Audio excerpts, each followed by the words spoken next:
applicant up to make a statement. All right, it is 7 o'clock, so I will call to order the regular meeting of the Common Council of the City of Platteville for Tuesday, May 8th, 2018, and we'll start with roll call. Barbara Doss. Yes. Robin Klein. Here. Don Francis. Here. Barbara Stockhausen. Here. Ken Killian. Here. Eileen Nichols. Here. Sina Sharp. Here. We have a special presentation this evening.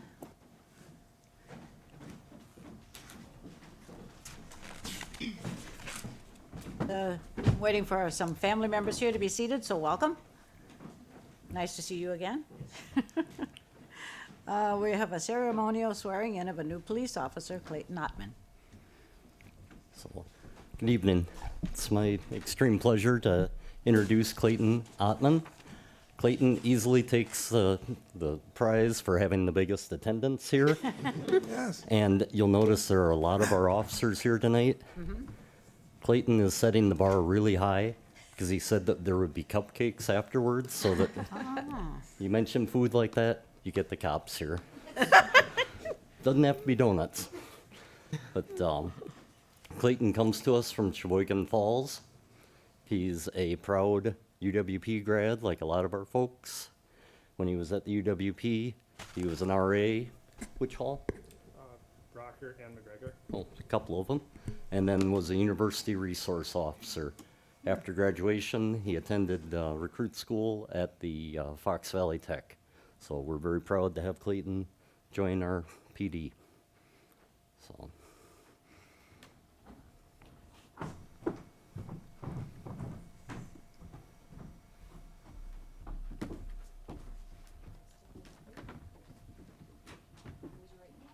I state your name. I, Clayton Ottman, Having been appointed to the office of police officer, having been appointed to the office of police officer, swear that I will support the Constitution of the United States swear that I will support the Constitution of the United States and the Constitution of the State of Wisconsin, and the Constitution of the State of Wisconsin, and will faithfully and impartially and faithfully and impartially discharge the duties of said office discharge the duties of said office to the best of my ability, so help me God. to the best of my ability, so help me God. Thank you.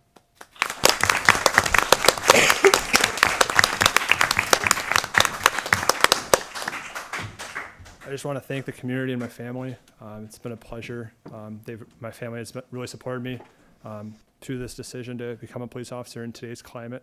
It's been a wonderful experience through the process, and so far in the first couple weeks at the police department, very knowledgeable, very young, energetic department. I'm looking forward to getting along with everyone in the department. Congratulations and welcome.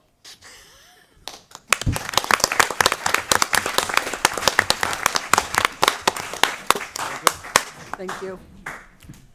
And just as an aside, it's kind of unique, but we had the city clerk swear in her successor.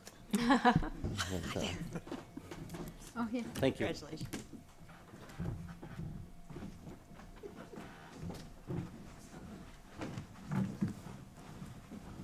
Thanks, Don.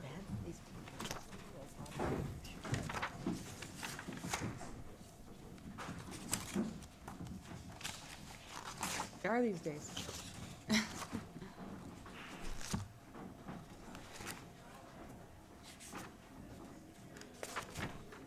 All right, continuing on with the meeting, the next item is a consideration of the consent calendar. The following items may be approved on a single motion and vote due to their routine nature or previous discussion. Please indicate to the council president if you would prefer separate discussion and action. A is council minutes of 4/17/18 and also, council minutes 4/17/18, which was our organizational meeting, and 4/24/18, our regular council meeting. B is payment of bills. C, financial report for April. D is appointments to boards and commissions. I have none this evening. E is licenses, temporary Class B retailer's license to serve fermented malt beverages, the Platteville Dairy Days for the Incubator Fest on Thursday, May 17th. 2 is 1-year and 2-year operator licenses to sell or serve alcohol.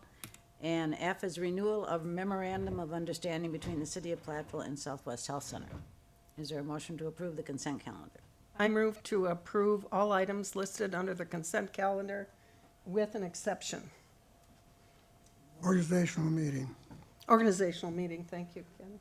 And what is different about the organizational meeting? The minutes? Yeah, the minutes, go on. Ken. Yes, the minutes. Okay. The attendance states that I'm there, but really I wasn't excused. I was excused at the organizational meeting on April 17th. So if you want to make your motion with that change? Yes. Okay. Is there a second to that motion? Second. We have a motion and a second, and we'll vote. Doss, Yes. Klein, Yes. Francis, Yes. Stockhausen, Yes. Killian, Yes. Nichols, Yes. Sharp. Yes. Motion carries. Citizens' comments, observations, and petitions, if any. I do not have any requests to speak this evening, so we'll go on to the reports in our packet. Library Board, Nichols, that would have been the meeting before our organizational meeting. I have nothing to add. Commission on Aging would have been Null, and again, he is no longer serving. So Museum Board, Westerby is no longer serving. Housing Authority Board, Killian. No addition. Historic Preservation Commission, Killian. No addition. Also, reports in our packet, Water and Sewer Financial Report, the Airport Financial Report, and Department Progress Reports. Any questions or comments in any of those?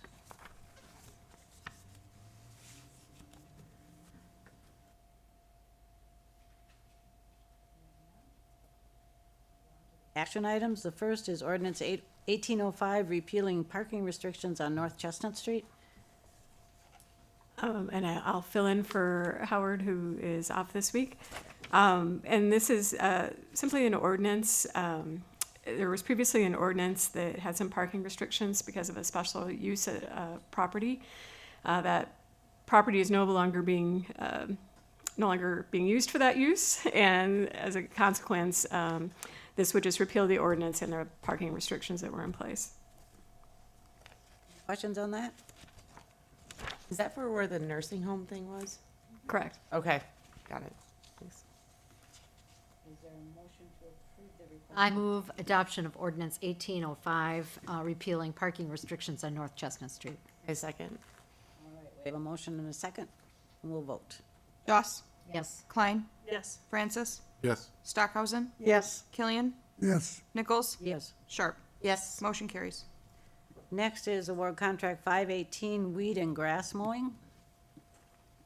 Again, filling in for Howard. The city has a tall grass ordinance where if grass is over 8 inches, the citizens have a certain 5 days. We receive a written notice. They have 5 days to correct the issue, and if it's not corrected, then the city takes enforcement action. Traditionally, we have contracted with a provider to actually mow the lawns. We put the bids out this year. We only had one response to the bid, and the price that was given was a significant increase from the previous year's rates. And so we have 3 options basically for the council. One would be to accept the bid as presented. You could reject the bid and direct us to rebid the contract, and we could see if we could get more contractors interested in the bid.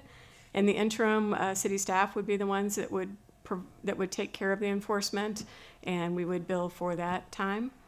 The third would be to reject the bid and direct city staff to take care of the enforcement for this year.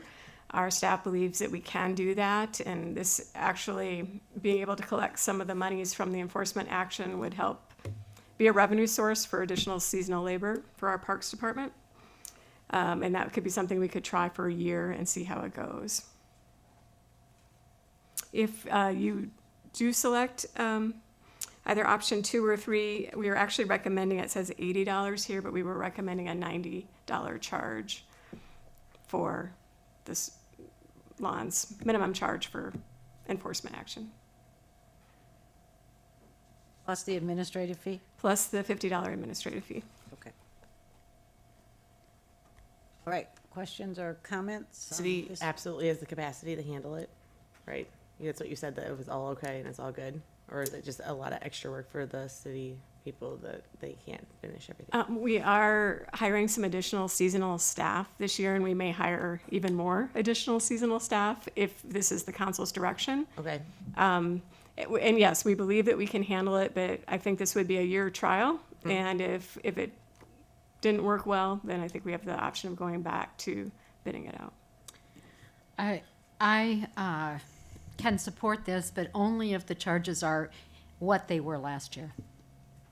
And I mean, I don't have the charges from last year, but I know that there was a minimum and other things, so I can support having this as a trial program with the staff for this year and seeing how it works out at the same costs that were associated with this program last year. It was $92 last year, plus the administrative fee. which was $50. Correct. Comments, questions? My question this year is, who's going to carry this out as far as the enforcement? I brought up last time about the new code enforcement officer. Will that officer be involved in enforcement of this in part? Yes, the code enforcement officer will identify the properties, take the photographs, and it will be forwarded over to the Parks Division if compliance isn't achieved in 5 days. I agree with Barb Dawes that we should be charging at least as much as last year. As I said last time, our goal is to get these people to mow their own lawns, and we shouldn't be having to go out there and encourage them by putting out letters to tell them to mow their lawn. Other questions or comments? Sorry, I have to just ask to clarify. So do you relay the bill to the homeowner, or are they given a citation?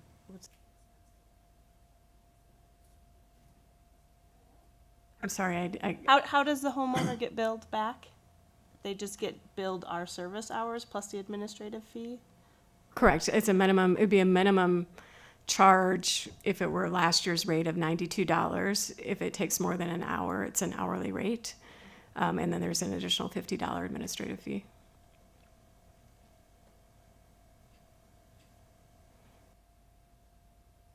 There are no more questions, is there a motion? I make a motion to reject all bids and to direct the staff to provide this service for 2018 on a trial basis at the same rate of the contract for 2017. And Second to that the we motion. review the program during the winter to see how it operated. Second. Okay. We have a motion and a second. Any questions on the motion? All right, we'll vote. Excuse me, Doss, Yes. Klein, Yes. Francis, Yes. Stockhausen, Yes. Killian, Yes. Nichols, Yes. Sharp, Yes. motion carries. All right, next item is contract 2018 fuel supply contract. So once again, traditionally the city had used hair oil for its fuel supply. Since they are no longer in business, we did an RFP for local fuel suppliers. And this is basically the results of that bidding process, where we're recommending that the fuel supply contract for 2018-2019 go to Mulgrew Oil and Paint at the bid prices of 0.4 cents above wholesale.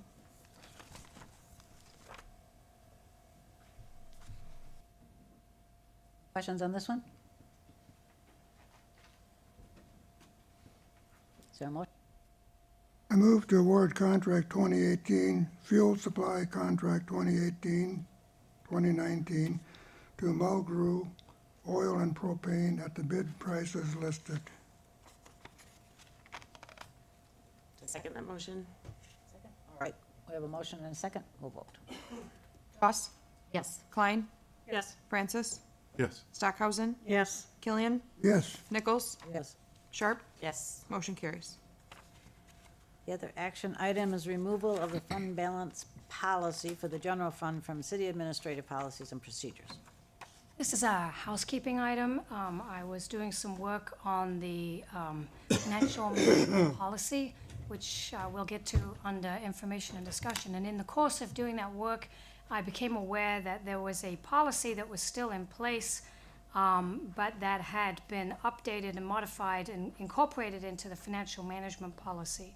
So this fund balance policy for the general fund was a policy that pre-existed the work that was done by the council and staff last year on the financial management policy. And the content of the fund balance policy for the general fund policy is already located in the financial management policy. So I'm just requesting that there'll be some official action to remove the fund balance policy for the general fund, so that we can, remove it from our policy and procedures manual. Questions or comments, anyone? I didn't catch it, maybe you didn't say it. Did Ellers give this recommendation? Ellis helped the city as the city developed and modified and updated the financial management policy. And part of that financial management policy, which you happen to have in your packets because it's under information and discussion item B, if you wanted to look at that policy, you'll see that there's a section on fund balance. So the fund balance policy from the general fund is incorporated in the fund balance section of the financial management policy. So Al has helped us to develop the fund balance section of the financial management policy. And the reason that those things are in place is because there's a pronouncement called GASB 54, which is part of the accounting policy that we have to comply with at the federal level. And so that GASB 54 classifies our fund balance into 4 different categories. And that's what this policy, in both places, that's what's being addressed. The reason I asked the question is that in looking at post-issuance compliance policy for tax exempt and tax advantage obligations, Ellers is mentioned. So I'm assuming that they wrote up the 9-10 pages, is that correct? For the post-issuance compliance policy for tax exempt obligations, that one? Yes. That actually is Qualls and Brady, but yeah, I can certainly discuss that under. Well, that was another firm did that? Our Yes, bond attorney. Our bond counsel, our legal counsel for bond. The bond counsel, Yeah. okay. Thank you. And it came from Qualls via Ellers to us. Any questions about the removal of the fund balance policy for the general fund from city administrative policies and procedures? It's a housekeeping procedure, basically. In that it's redundant Yep. and is included in the city's financial management policy, I move to remove the fund balance policy for the general fund from the city's administrative policies and procedures. Second. Second, All right, we have a motion and a second, and we'll vote. Doss, Yes. Klein, Yes. Francis, Yes. Stockhausen, Yes. Killian, yes. Nichols, Yes. Sharp. Yes. Motion carries. And now we can talk about the post-issuance compliance policy. So essentially, this policy and procedures stated therein simply put in writing what the city has done and should be doing as a matter of practice. Each time we issue a bond, there's a lengthy questionnaire that has to be completed. And one of the questions in the questionnaire is compiled by Ellers. And one of the questions is, do we have this policy in place? And we have to answer no, because we did not have an official policy that was adopted. There's no regulatory requirement that we have to have this policy, but it is a red flag to the IRS under certain circumstances if we don't have the policy. So it's best practice to adopt a policy. I have reviewed the policy in detail. It is quite lengthy. A lot of the complex issues that are addressed in this policy don't apply to us. They are for much larger cities with much more complicated bond issues. But nevertheless, there are some things in here that we do and that we will continue to do as a matter of practice, to comply with most, for the most part, it's tax policy. Our bonds are tax exempt for the most part, and so therefore we have to comply with IRS rules. So that's the nature of the policy. If there's any discussion or any questions today, I'd be glad to try to answer them. I do have a question. Who is then our compliance officer? It's all about naming a compliance But there, officer. Okay, That would be me. because it says the administrator director, Administration director, that's, administration director, so it needs to be corrected to say administration, because right now it says the administrator director. oh, it does, that's a typo, I apologize. that's at the beginning someplace.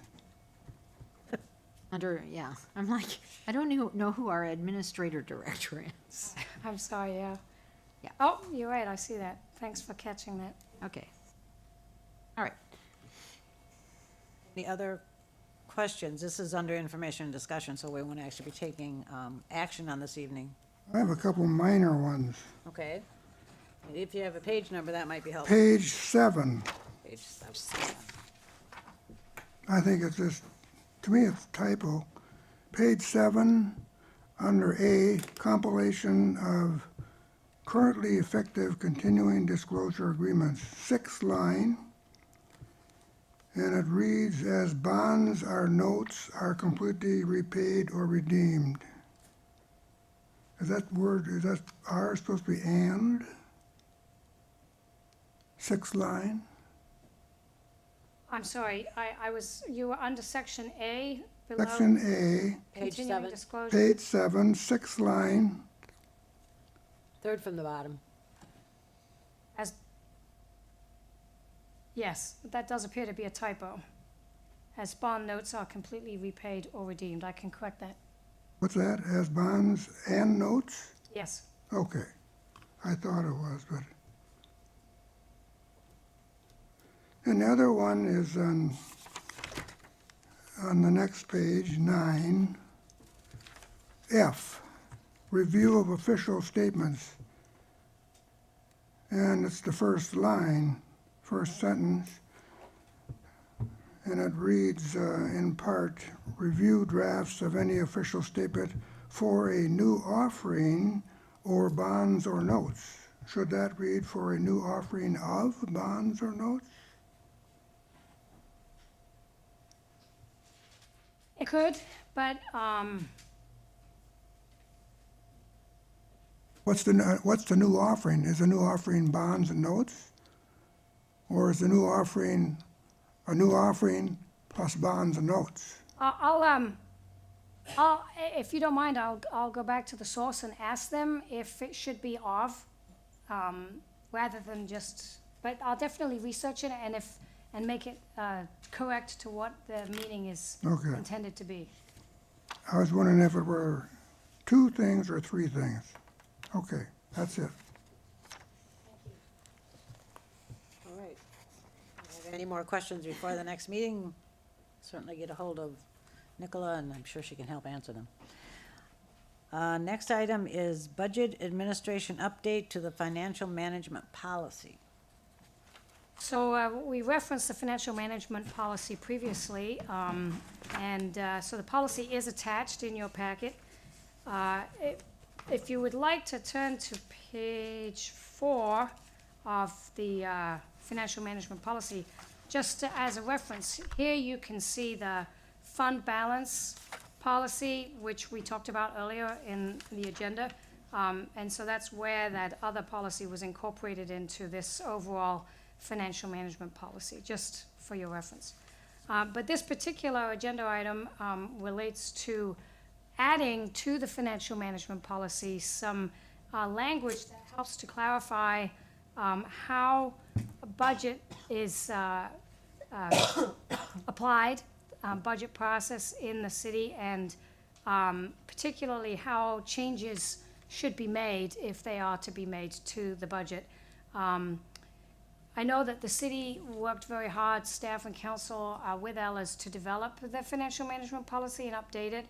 But I did become aware over the past couple of months, I've had some questions related to budget changes that needed to be made, and it wasn't clear when a budget item needed to come to the council and when it didn't. And so having done some research and also talked with with our auditors, Johnson Block, we developed this budget administration policy. So beginning on page 2 in the blue type, there is the actual policy itself that we are requesting to be added to the financial management policy. There's a couple things I'd like to point out to you. On page 3, you can see the something called the functional expenditure categories. There's a table, and you can see those categories in the general fund are defined as general government, public safety, public works, health and human services, culture, recreation and education, and conservation and development. And those are statutorily required to be in our published budget, what we put into the newspaper, and what is adopted at the council level. And so those categories help to define when a change in the budget that is being requested needs to come to council for approval and adoption. On the next page, on page 4, there's a little table there which helps to demonstrate the different layers of authority that's needed for different kinds of changes in the budget, whether those be between line items within a general fund department, or if they are between functional expenditure categories, or if they are between departments within a functional expenditure category. So, so that if there's any questions today on that budget administration policy, you know, please feel free to ask or come to me between now and the next council meeting. I have one question. It's under internal controls on page 1 of 7. So I'm looking at the third line,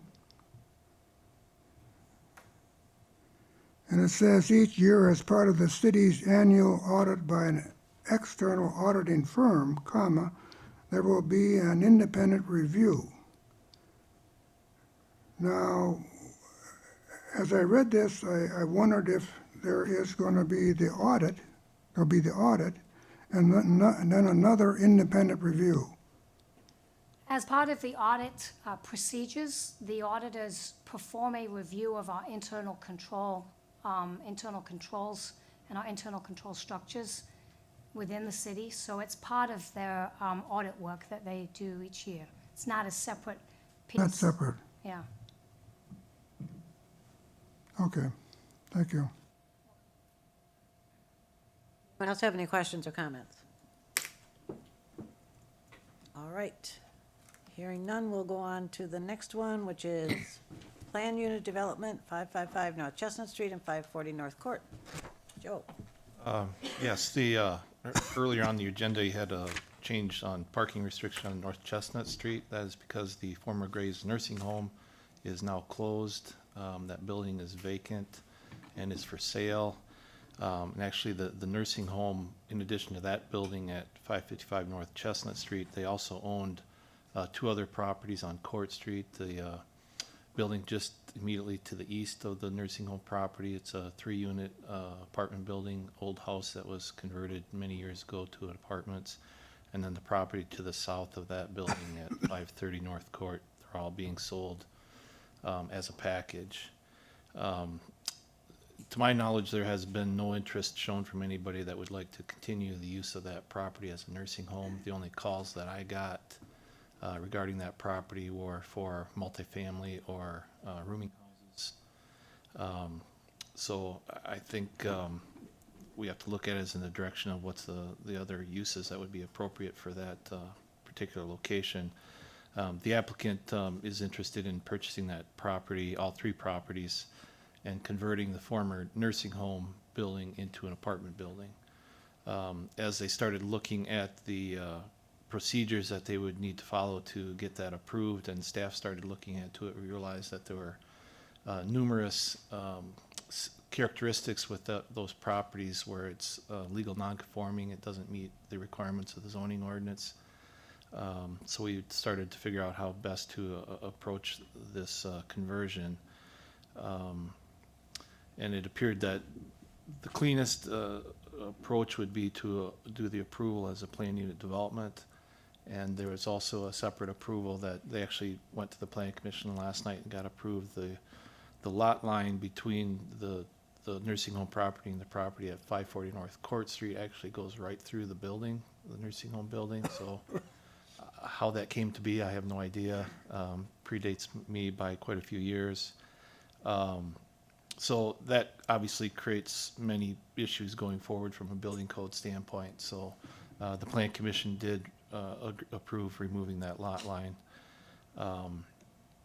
There are other issues with the building setbacks are not going to be met. The lot size requirement for that 540 North Court Street isn't big enough for the existing 3-unit. The lot won't be big enough for the proposed 4-unit building of the old nursing home. And there are some other issues. So one approach was to request a rezoning of the property to R3 multifamily residential, but they would still also have to apply for several variances to bring everything into conformance. So the cleaner approach that we thought would probably make more sense was to approve the project if the council's willing to do it as a plan unit development. So once it's approved, that basically then it becomes conforming to the zoning requirements. So that would make things, that combined with removing the lot line, they would have, no issues with building codes and insurance issues as far as legal non-conforming structures. Insurance companies are sometimes hesitant about insuring situations like that. So that's the applicant is what they're requesting. So as far as the property changes itself, the two residential buildings now, there's no proposed changes to those. The nursing home building itself would be converted, basically interior remodeling. They'd have 3 one-bedroom apartments and then a 2-bedroom approximately apartment. The applicant would live in the 2-bedroom unit and they would rent out the 3 one-bedroom units. Physically, they would have to add a couple exterior entrances and stairs to the new apartments. And then the driveway to the north of the building would be widened to provide some additional parking for the apartment building. So they will be able to get 5 or 6 parking spaces in that driveway, so they can at least get 1 per apartment in that building. Plus, there's additional parking now available on the street for general use of the neighborhood, which would include this property. So that's the request. As I mentioned, staff feels this is the best approach as far as the approval, as opposed to the rezone and variance route. So the Plan Commission did review it last night and recommended approval, and staff is also recommending approval. And the applicant is here this evening if you have any questions for him. How much parking, Joe, is required? 3 one-bedroom units and 1 2-bedroom. Is 1 bedroom 2 spots? So they would, for that layout, they'd need 5 spaces. 5 spaces needed. bedroom. And they're sure they can get at least 5. They might be able to get 6. And with 5 spaces, those spaces, do they have to be hard surface? Correct. They do, Yes. because 5 is the magic number. Actually, any new parking spaces in the city have to be hard surfaced. So the driveway now is asphalt, so the expansion of that would also have to be hard surfaced.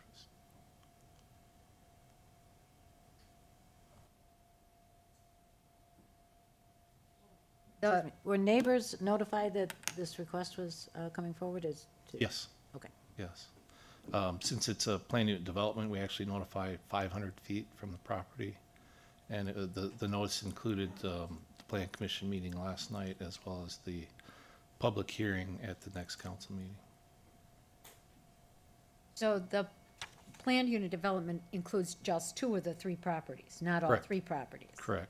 So it's the property that goes from street to street? Right. Okay. That's correct. And 530 North Court is currently what kind of a, It's Single-family rental. single-family. I don't know the number of bedrooms or anything in that one, but they're not proposing any changes to that property. Any other questions for Joe?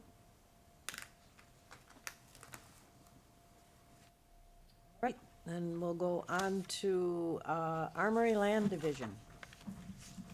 Okay, as the council is aware, the Armory, or the National Guard, has essentially stopped using the Armory other than for a recruiter, and I think that use is probably gonna go away in the future. So they are preparing for the process of selling that property. As it sits right now, the city has a water booster station located on that property. We do have an easement to allow that facility to be located there. But I think moving forward, if that property is sold, it would be a little cleaner if that was not part of the same property. So they're proposing to do a certified survey map or land division to separate that portion of the property away from the rest of the Armory property. The easement that's in place was for a 100 by 80 portion of land. The intent was to use that same description, but as the surveyor was out looking at it, they realized that they were gonna actually increase it to 110 by 80. That way the hydrant that is located on that property as well would be part of the city's property, since that's part of the utility system. So the proposal would be for a 110 by 80 foot parcel that would be created. Normally, a land division of this sort only has to go to the plan commission for approval, which they did do last night, but since the city is gonna be the owner of the property, the council should also approve the land division. Any questions? I see the square on the map for this particular division of the property. Do we have a map that shows what the property, well, I mean, so where the rest of the, I mean, There's an existing site survey that is in the packet, which kind of gives the idea, but for the next meeting, we should have the actual certified survey map created. The surveyors were out on site, so they've done their field work. They just need to create the document. Yeah, I have a question. What about the parking lot? Does the Armory, the department own that?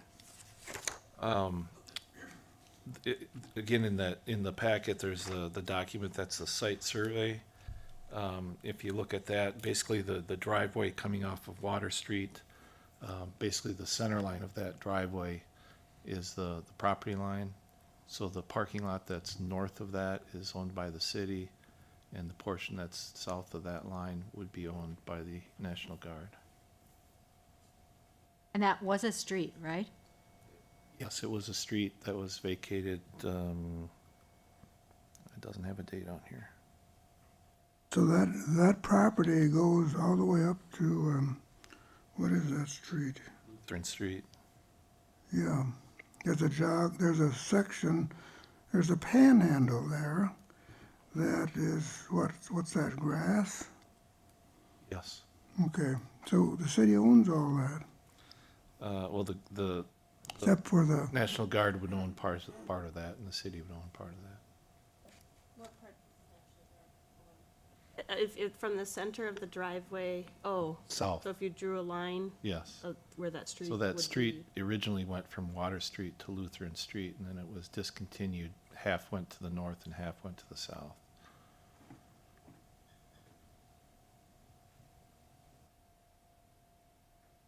And that's the kind of dotted, dashed line on this site survey Correct, map. yes.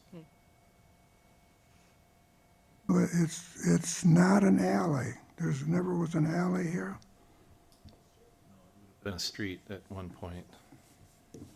Lewis Street extended through. When it sells and that property line halfway through the driveway in Water Street, half of that gets access there to get to the parking lot?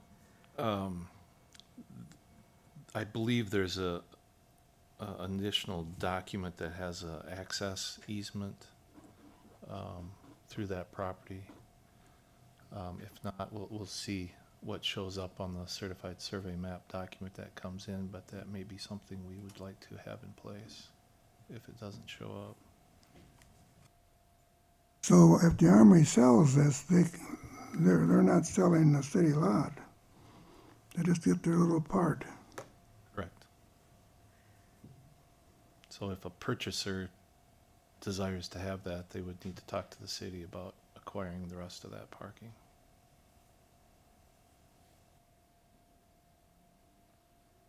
I believe the house just to the north of that driveway on Water Street also uses that as a driveway to their property. There could be a place to house. There's enough space for a house. That's taking place already along Water Street. There's some houses that are served by driveways going back in to the property.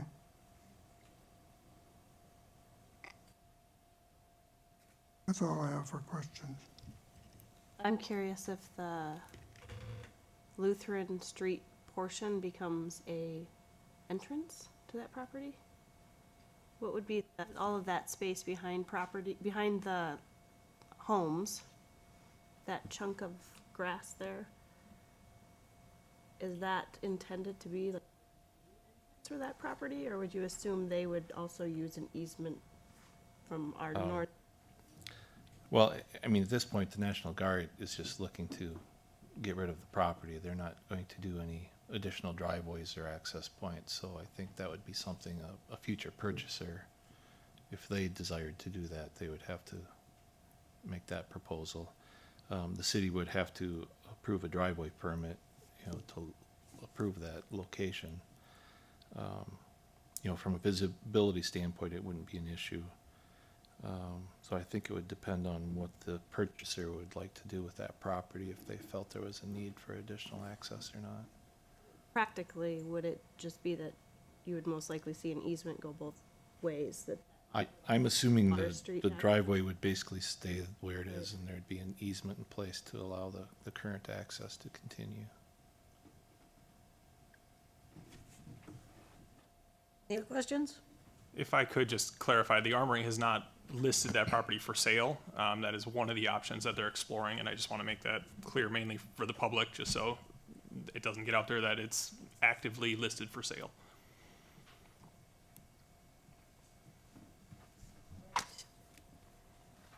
Next is naming of the Platteville to Belmont Trail. I can handle this one for Howard. The state of Wisconsin has approached the city for a recommendation for naming that new trail that's been constructed from Platteville to Belmont. Obviously, right now it's simply referred to as the Platteville to Belmont Trail or Belmont to Platteville Trail, depending on which side you're on. And the state is proposing a name of Mound View State Trail, but it sounds like they are open to other suggestions. The name Mound View State Trail has been brought before the PCA and the MPO committees with no objection. So they're looking for either new suggestions from the council or, I guess, approval or a recommendation of that name.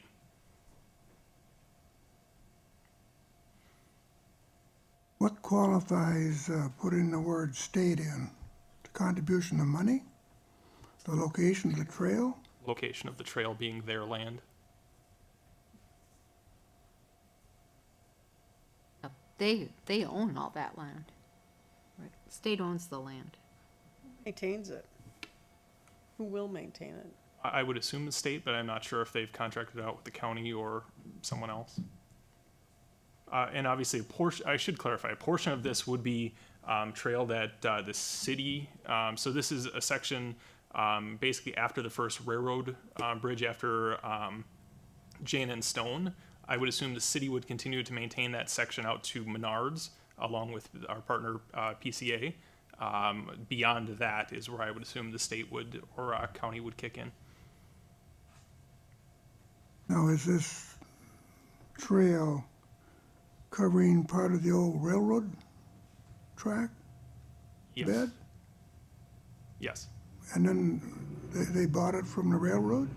Does the railroad own any of this land yet? I'm not sure about the purchase history, but my understanding is this land is state-owned land. Because what I hear is that there's the possibility that these trails could be converted back to railroads. I have not heard that, but you may have information I do not.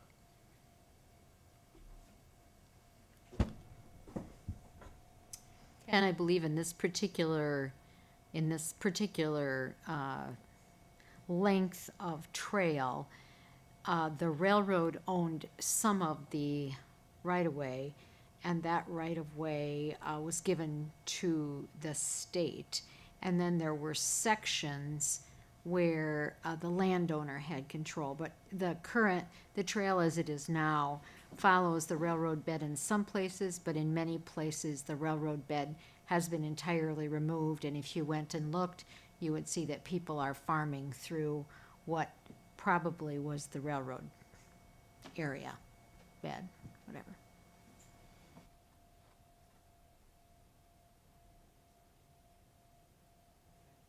I think it's good. It's good. I don't know. I think it's great. Any other questions? All right. Next is mortgage adjustment for the city and RDA loan at 25 East Main. Yes, back in 2015, the RDA and the city both approved loans to help with the remodeling and improvements to the property at 25 East Main Street. The RDA used their own funds to provide, at that time, was an $80,000 loan. The city actually did a borrowing for a $172,000 loan for this project. The project has started, but there are several unintended situations that arose with the project. The applicant has not been able to sell all the historic tax credits for this project, and there have been some unexpected improvements that were needed to meet building code requirements. So that has required the applicant to try to obtain some additional funds to finish the project. So right now there's a first loan that's a private loan ahead of the city and the RDA's loan. The applicant is working to refinance that particular mortgage and then get some additional funds through a bank to have enough funds to finish the project. So they're not asking additional funds from the city or the RDA, but what they're asking is to increase the amount of that private mortgage. That's the first mortgage on the property. So that would be increased to $320,000. So that would be the amount of the debt that's in front of the city and the RDA's loans. So basically what it does is it puts us further behind as far as the collateral on the property as far as our mortgage. But there would be no additional funds that would be requested. But since it technically is a change to the secured loans that the city has, the city and the RDA would both have to approve allowing that mortgage to increase. So the RDA had an initial discussion of this request at a previous meeting, but requested some additional information, and they will be meeting maybe this week, maybe next week, to discuss this further. But they should have a recommendation on theirs prior to the council voting on this on the 22nd. And the applicant is here as well this evening if you have any additional questions of her or of me. My question is how long has this loan been? And what is the plan to have the housing start? Because this loan was given in good faith. I don't know how many years ago, but. Yeah, so the loans were issued in 2015. I'll let the applicant provide some additional information on her schedule.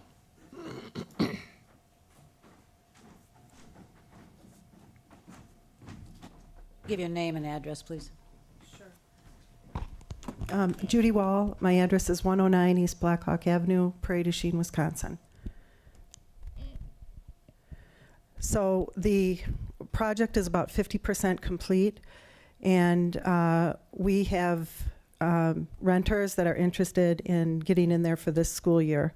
So we expect to complete it by the end of August.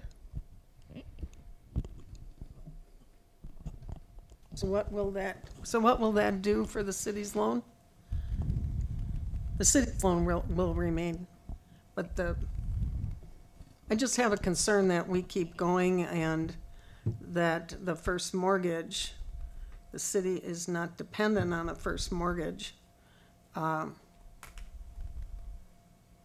guess I want the city loan paid off as soon as we can do that.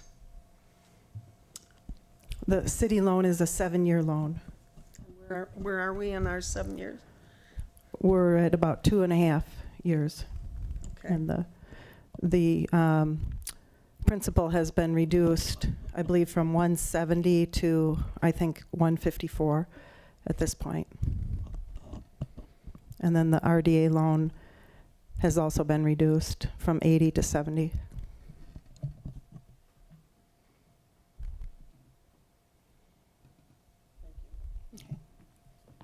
Any other questions? Yes, not, thank you. All right, so this will be on for action at the next meeting.